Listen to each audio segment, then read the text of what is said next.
Hello! So, this is the album analysis assignment by me. So, the two albums I decided to use is from the musical Epic. One is the Troy Saga and then the Underworld Saga. The Troy Saga came out December 25, 2022, and then the Underworld Saga came out April 26, 2024.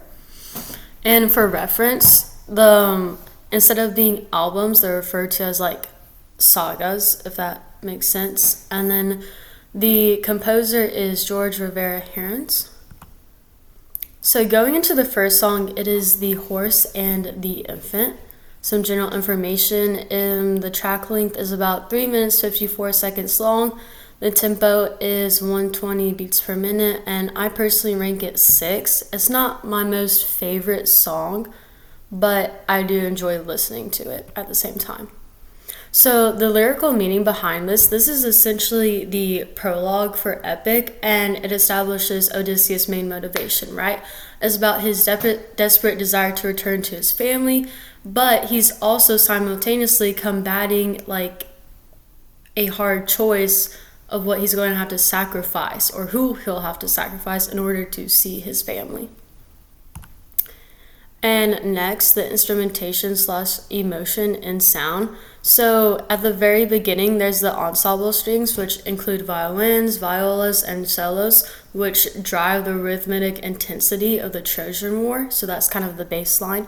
And then next, you have the guitar, which is actually Odysseus' signature character and instrument, right?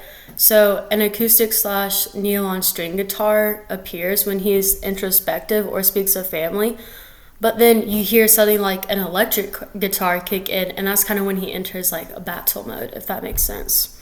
And then lastly, you have the brass section, which include trombones, tubas, and French horns. And this just really mimics the weight of Odysseus' choice.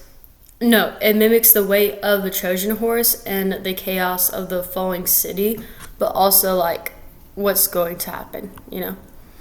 And so then this is the photo that I used. As you can see on the right, this is Odysseus, and then on the left is the Trojan horse. I just thought it was a really cool picture and kind of showed how tense that the battle is going to be. And then next you have Just a Man. So the track length is 2 minutes 28 seconds long. The tempo is 80 beats per minute, and then I personally rank it a 4, right? Because it is showing Odysseus like mainly like the conflict that he's having to go through because he so desperately wants to see his family. And so the lyrical meaning behind Just a Man is essentially the emotional turning point of the Troy Saga. It highlights Odysseus' guilt, eternal agony, and his attempt to rationalize any like unconscionable acts that he has to save his family. Right, and then next you have instrumentation / emotion and sound. So the section where the viola has a solo actually represents Odysseus' wife, Penelope, which I thought was really cool. And it's prominent in weeping presence, and this track like signifies that her memory and the desire to see her again is like the driving force behind Odysseus making the terrible decisions that he is making, right? And then you have the acoustic guitar and piano being played at the beginning, like very sparse and delicate, which creates almost a sense of doom and isolation. It's almost like Odysseus like isolated by himself and just seeing the terrible decisions he's made, right? And then next you have the heavy brass and percussion, which come in at the climax of the song, including explosive orchestral drums, French horns, and trombones clashing into the mix. This kind of represents the absolute unyielding weight of gravity pulling the infant down, as well as like the shattering of Odysseus' conscience. And so this is the photo that I went with because as you can see on the right, this is Odysseus. And then on the left, this is like the warrior he has to become. And next you have Full Speed Ahead. So the track length is 2 minutes and 59 seconds as a tempo of 114 beats per minute. I personally rank it number 7 because it's not that interesting to me. You know, it's kind of like a side part in the saga. if that makes sense. And then the lyrical meaning behind Full Speed Ahead is a transition from the tragedy of the Trojan War and into like the grand adventure of the sea, right? It establishes the dynamics of Odysseus' crew, and it also introduces his two closest companions, and it sets up the philosophical clash that drives the plot of the entire musical. So the instrumentation / emotion and sound. So the acoustic guitar and steady drum beat sort of mimics the repetitive motion of oaring as they begin their journey out onto the sea. And it almost creates like a sense of curiosity to me personally. And then you have Odysseus' signature instrument, which is the acoustic guitar, and it plays a higher and lighter pitch during the first verse, which represents like his relief, that and impatience to see Penelope like simultaneously. And then when Polites, one of Odysseus' most trusted men, spots the island, the track introduces the kalimba and marimba. I'm not sure if I'm saying that right, but essentially these bright and high-pitched percussion instruments, they immediately highlight the track with childlike curiosity and pure warmth. And this is the photo that I chose. Here, I'm going to move myself down a little bit, right? So this is Odysseus, this is Eurydice, and it's one of his closest friends. And then here you have Polites. Gonna move myself back up. And then next you have Open Arms. The track length is 3 minutes 18 seconds, has a tempo of 100 beats per minute. The reason I rank this number 8, okay, is because Polites is just making me so mad, right? Because he's saying, oh, trust these people you don't know, like nothing bad is gonna happen. And then later on, almost the whole entire crew gets murdered by this monster because Polites decided to trust a stranger, you know? And it's not really like I don't like the musical aspect of this song, right? It's just that the characters made me super mad in this one. And so the lyrical meaning behind it is this represents the difference between a battle-worn, cautious person and then a simple, kind, trusting Polites, right? It kind of supplies a viewpoint that goes against survival of the fittest mentality of Odysseus' world. And next you have the instrumentation / emotion and sound. So the marimba and kalimba mostly dominate the track because it provides this soft, woody, and bubbling melodic layer. And it's like their playful and bouncing rhythm, it kind of strips away the tension of the Trojan War, right? And then you have the acoustic ukulele and shakers, which are used to give the song almost like a laid-back island-like feel, right? It almost represents like a sigh of relief from a soldier who's finally dropping his weapons and is now relaxing on the beach. At least that's the vibe that I get. Next, you have the musical handoff where Polites convinced Odysseus to relax, and this caused like a massive shift in the instrumentation, right? The heavy orchestral elements completely back off, and Odysseus' signature acoustic guitar slowly but gently begins to blend into bright and tropical rhythm of Polites' instruments. And I chose 3 photos. So on the left you have Polites, and I chose it because it's bright and it kind of represents like the world that he is in. And then on the bottom here, Open Arms, right? This is Polites winking at Odysseus saying, oh, everything is going to be fine. And then you can see on the right, Odysseus doesn't 100% trust him. And then up here on top is just another photo of them talking.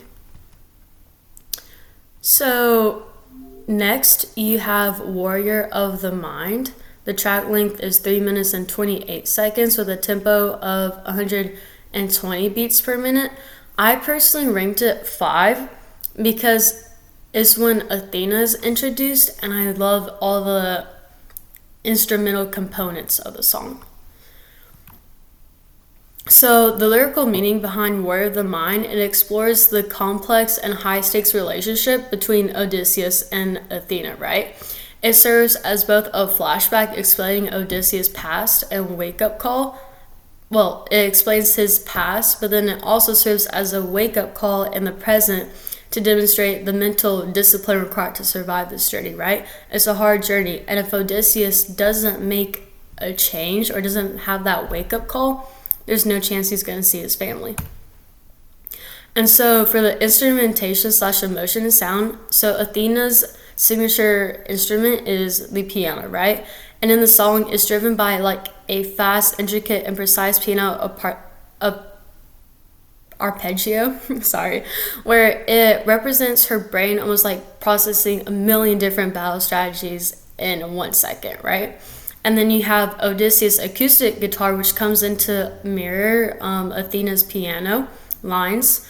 And eventually, as the song progresses, his acoustic stops playing his own slow melodies and eventually begins to mimic her fast piano patterns exactly, right? And so the sonic blending shows that he's matching her wavelength and even is thinking at the speed of the goddess, which is totally insane.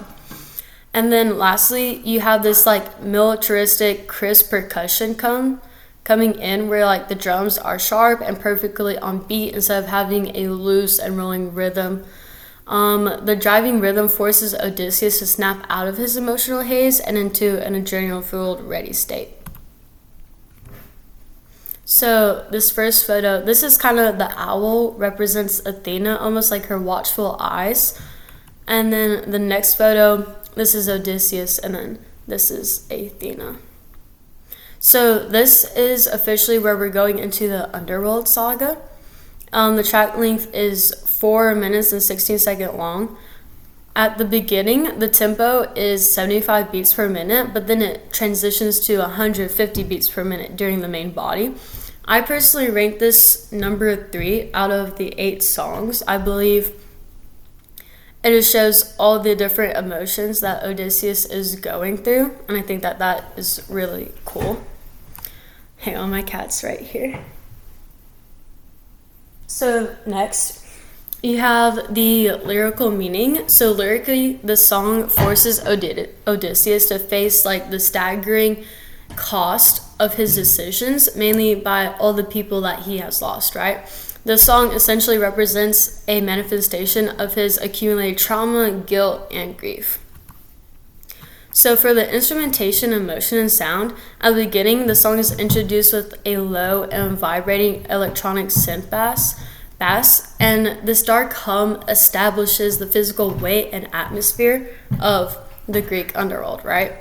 And eventually, when the song picks up, pizzicato strings begin to play, and they're like piercing, fast-plucked violin lines cut through the heavy synth bass, right? And when this happens, it's almost like a frantic, irregular pattern. And if you think about it, it kind of represents Odysseus' raising heartbeat, right?